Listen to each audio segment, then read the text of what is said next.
السلام علیکم ورحمۃ اللہ وبرکاتہ نحمده ونصلی علی رسولہ الکریم اما بعد۔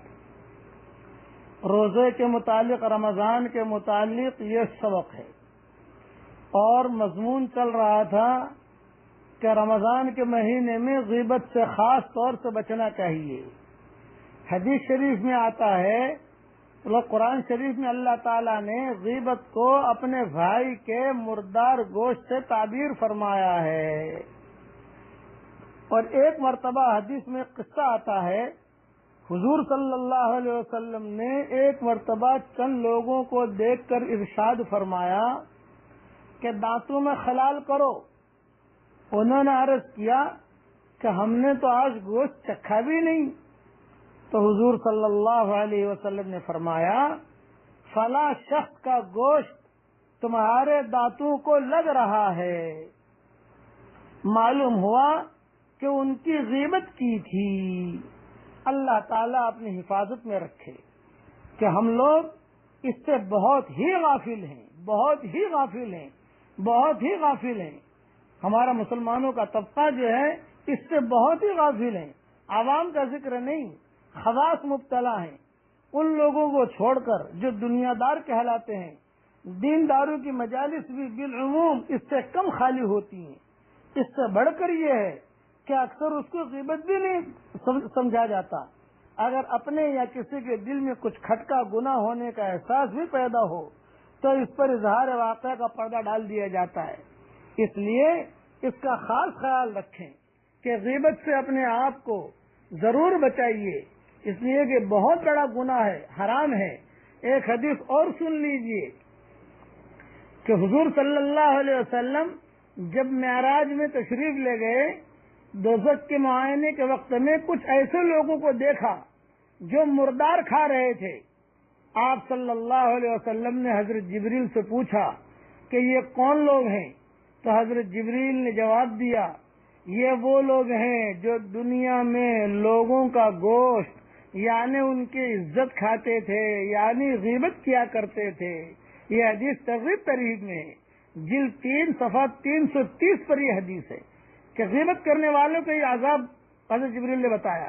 اسی طرح آپ صلی اللہ علیہ وسلم نے دوزخ میں کچھ ایسے بد نصیبوں کو بھی دیکھا جو اپنے تانبے کے ناخنوں سے اپنے چہروں اور سینوں کو کھرچ رہے تھے۔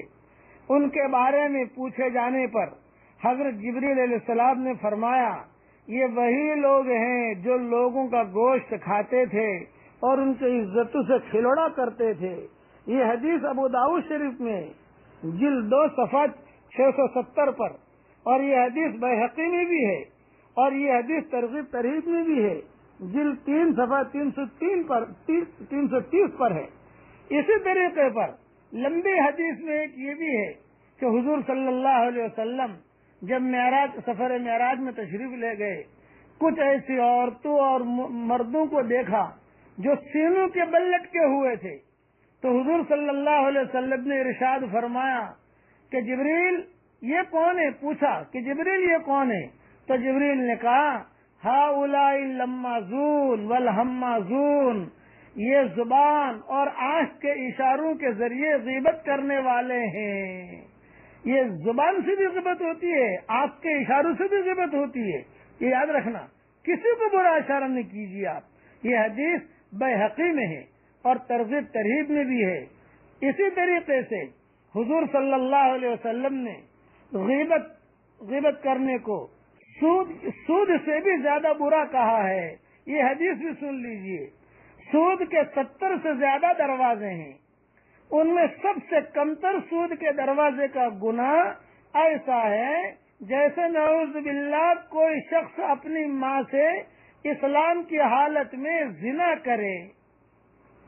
اور سود کا 1 درہم 33 مرتبہ زیادہ کرنے سے بھی زیادہ خراب ہے۔ سود کا 1 روپیہ 33 مرتبہ زیادہ زنا کرنے سے بھی زیادہ خراب ہے۔ 3 مرتبہ کہتا ہوں، سود کا 1 روپیہ 35 مرتبہ زنا کرنے سے بھی زیادہ خراب ہے۔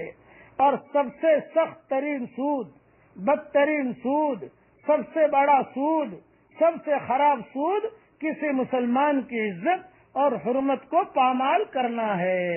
یہ حدیث بیہقی میں ہے، عبداللہ ابن عباس کی حدیث ہے، اور یہ حدیث ترغیب ترہیب میں بھی ہے، جلد 3 صفحہ 326 پر ہے۔ اس لیے اس کا خاص خیال رکھیے کہ سود سے بھی بچیے اور غیبت سے بھی بچیے۔ بقیہ مضمون کل انشاءاللہ عرض کروں گا۔ اللہ تعالی ہم سب کی سود سے بھی حفاظت فرمائے، اور اللہ تعالی ہم سب کو غیبت کرنے سے بھی اللہ ہماری حفاظت کرے۔